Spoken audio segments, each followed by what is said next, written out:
May kita. Mga 15 yata ito may. Mayroon pa eh. Oh, 15 times 8. Magkano na? 15 times 8. Magkano yun? 40. Mga 120 to. Oh, plus mayroon pa ako doon. Wait lang.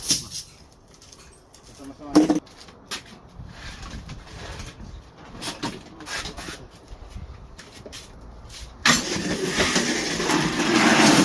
Plus yan to. Solid yan. Makakakaan siguro ako nito. 50. 30 kilos ang kan. Mga 240 lang. Ayan guys. Solid tanso yan. Oh. Nabenta ko na yung iba nito eh. Pero ito ganito. Ngayon lang.